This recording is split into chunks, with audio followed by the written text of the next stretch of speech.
आज बात करूंगा पुनर्फू योग के विषय में। ज्योतिष में एक पुनर्फू योग होता है जो विष योग से भिन्न प्रकार के रिजल्ट देता है, लेकिन देखने पर वो विष योग ही दिखाई देता है, लेकिन होता अलग है। कैलकुलेशन में विष योग महसूस होता है, लेकिन उसके रिजल्ट पुनर्फू के कुछ अलग हट करके होते हैं। और अगर आप इस चैनल पर नए हैं तो आप सब्सक्राइब कर सकते हैं, क्योंकि अगर आप ज्योतिष में रुचि रखते हैं तो आपको यहाँ गहराई ज्योतिष की जानने के लिए भिन्न भिन्न प्रकार की ऑडियो वीडियो मिलेंगी। तो आपसे अनुरोध है कि आप इस ज्ञान को और ज़्यादा दूर तक फैलाएं, इसलिए लाइक और शेयर भी कर दें। तो मैं बात करता हूँ पुनर्फू योग के विषय में। फलित ज्योतिष की नक्षत्र आधारित विद्या कृष्णमूर्ति पद्धति में भारतीय ज्योतिष के कई योगों को स्वीकार नहीं किया गया है। उसी में से एक आता है पुनर्फू योग, और वह पुनर्फू योग के नाम से इसको के.एस. कृष्णमूर्ति जी प्रतिपादित करते हैं। कई अलग प्रकार के शास्त्रीय पुस्तकों में विष योग नाम का योग देखने को मिलता है, और दोनों में ही एक ही कॉमन बात है, वो है शनि और चंद्रमा की युति। शनि और चंद्रमा की युति कई प्रकार से देखा जाए तो बिल्कुल ऐसे ही है जैसे घी और शहद। दोनों उत्तम हैं, दोनों बढ़िया हैं, लेकिन दोनों को बराबर मात्रा में मिला दें तो जहर बन जाता है और उत्तम परिणाम की प्राप्ति नहीं हो पाती। इसी प्रकार से जब शनि और चंद्रमा आपस में विष योग बनाते हैं अथवा पुनर्फू योग बनाते हैं तो जीवन के बहुत सारे लाभ जो प्राप्त होने चाहिए वो समाप्त हो जाते हैं। जीवन में बहुत सारी चीज़ों को मनुष्य बस उनके पीछे भागता ही रहता है, प्राप्त नहीं होते, और कई बार जब प्राप्त होने वाले होते हैं तब कुछ अड़ंगी आ जाती है। पहले ये जान लेते हैं कि पुनर्फू योग कैसे बनता है।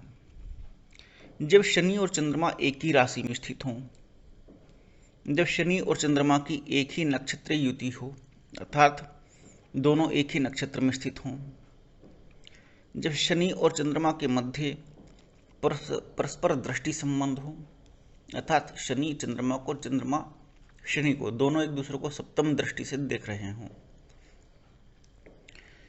उसके अलावा जब ये ज़्यादा खतरनाक हो जाता है, जब छठे, आठवें, 12वें भाव में शनि और चंद्रमा की युति बन जाए, केंद्र की बजाय छठे, 8वें, 12वें भाव में, अथवा छठे और 12वें या 8वें दूसरे घर में आमने सामने देखें, तब ज़्यादा हानिकारक है। इसके अलावा शनि चंद्रमा की राशि में हो और चंद्रमा शनि की राशि में हो, यानी शनि चंद्रमा के मध्य राशि परिवर्तन हो।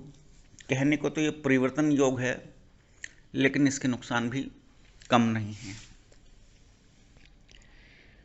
इसके बाद आता है जब शनि चंद्रमा के नक्षत्र में, अर्थात रोहिणी, हस्त, श्रवण नक्षत्र में हो, और चंद्रमा शनि के नक्षत्र में पुष्य, अनुराधा और उत्तरा भाद्रपद नक्षत्र में स्थित हो।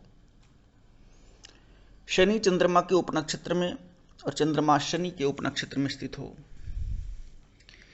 शनि चंद्रमा के नक्षत्र एवं सोम के उपनक्षत्र में स्थित हो।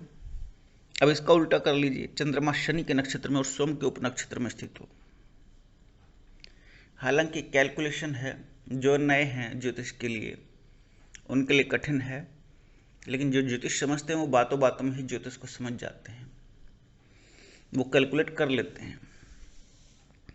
वस्तुतः शनि विलंब, अवरोध एवं विनाश का कारक है।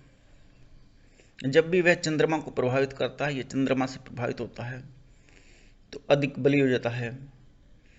इसलिए न केवल उपयुक्त स्थिति पुनर्फू दोष का निर्माण कराती है, वरन शनि की चंद्रमा पर तीसरे मंत्र से दृष्टि भी पुनर्भु दोष योग के कारक होती है। सबसे पहले जान लेते हैं कि शनिदेव 3, 7 और 10 तीन घरों को पूरी दृष्टि से देखते हैं। तो जब सप्तम दृष्टि में चंद्रमा आता है तो चंद्रमा भी पूरी दृष्टि से शनिदेव को देखता है। लेकिन यदि चंद्रमा शनिदेव की तीसरी और 10वीं दृष्टि में आ जाए तो चंद्रमा शनिदेव को नहीं देख पाएगा, तो पूरी तरह से दब जाएगा। चंद्रमा के फल गौण पूरी तरह से हो जाएंगे। और चंद्रमा यदि शनिदेव के साथ ही बैठा हो तब भी पूरी तरह से फल दब जाते हैं। अब इसके फल क्या क्या मिलते हैं ये देखते हैं, ये ज़्यादा इम्पोर्टेंट है। विवाह में विलंब दिखाई देता है। कई बार विवाह वार्ता में भी बाधा और कठिनाई उत्पन्न होती है। शादी तय होने में भी कठिनाई उत्पन्न होती है। कई बार आपने सुना होगा कि बारात किसी और के लिए गई थी और किसी और लड़की को लेकर के आई। अचानक से परिस्थिति बदल गई, लड़की प्रेमी के साथ भाग गई, अथवा कोई अचानक से अन्य घटना घट गई, तो विवाह जिससे होना था उसके बजाय दूसरी जगह विवाह हो गया, या किसी और लड़की के साथ विवाह हो गया। और वैवाहिक सुख में कमी और दाम्पत्यपूर्ण जीवन में तनावपूर्ण स्थिति बनी रहना, ये कॉमन से फैक्टर देखने को मिलते हैं शनि चंद्रमा के पुनर्भु दोष में। ये सप्तम भाव से अलग है। ये अष्टम में भी जा सकते हैं, द्वादश में भी जा सकते हैं, छठे में भी जा सकते हैं, और अन्य किसी प्रकार के फलों में भी आ सकते हैं। इसके अलावा यदि पंचम में हो, शनि चंद्रमा की युति पंचम में हो, तो वहाँ ये प्रेम भाव को, प्रेम को और संतति को दोनों को प्रभावित करता है। मनुष्य के मन में इच्छा होती है, जब वो जो अवस्था में होता है तो प्रेम उसके मन में जो उमड़ता है, जो यौवन अंगों की तरंगता उत्पन्न होती है, उनमें विघ्न बाधाएं पड़ जाती हैं। इसके अलावा शनि और चंद्रमा संपत्ति और ऐश्वर्य को भी कम कर देता है, अथवा बार बार उसकी प्राप्ति में क्षीणता उत्पन्न कर देता है। इसके अलावा संपत्ति के अलावा धन की यदि प्राप्ति होनी है, उस धन की प्राप्ति में आने के बाद तुरंत व्यय होने का रास्ता खुल जाता है, तो एक तरह से ये दरिद्रता कारक भी बन जाता है। तो जीवन में तीन बड़ी विषम परिस्थितियां देखने को मिली शनि और चंद्रमा से पुनर्भु योग से, जिसमें कि वैवाहिक संबंधों में कठिनता, वैवाहिक संबंध स्थापित होने में अर्थात शादी ब्याह होने में, और धन की कमी होने में, इन सब में ये पुनर्भु योग अपनी भूमिका निभाता है। इसके अलावा ये इम्पोर्टेंट है कि ये बात जानने योग्य है कि इसका उपाय क्या हो, समाधान क्या हो। भगवान शिव की आराधना और दूसरा सूर्यदेव की आराधना पुनर्भु योग के प्रभाव को कम करती है। धन्यवाद।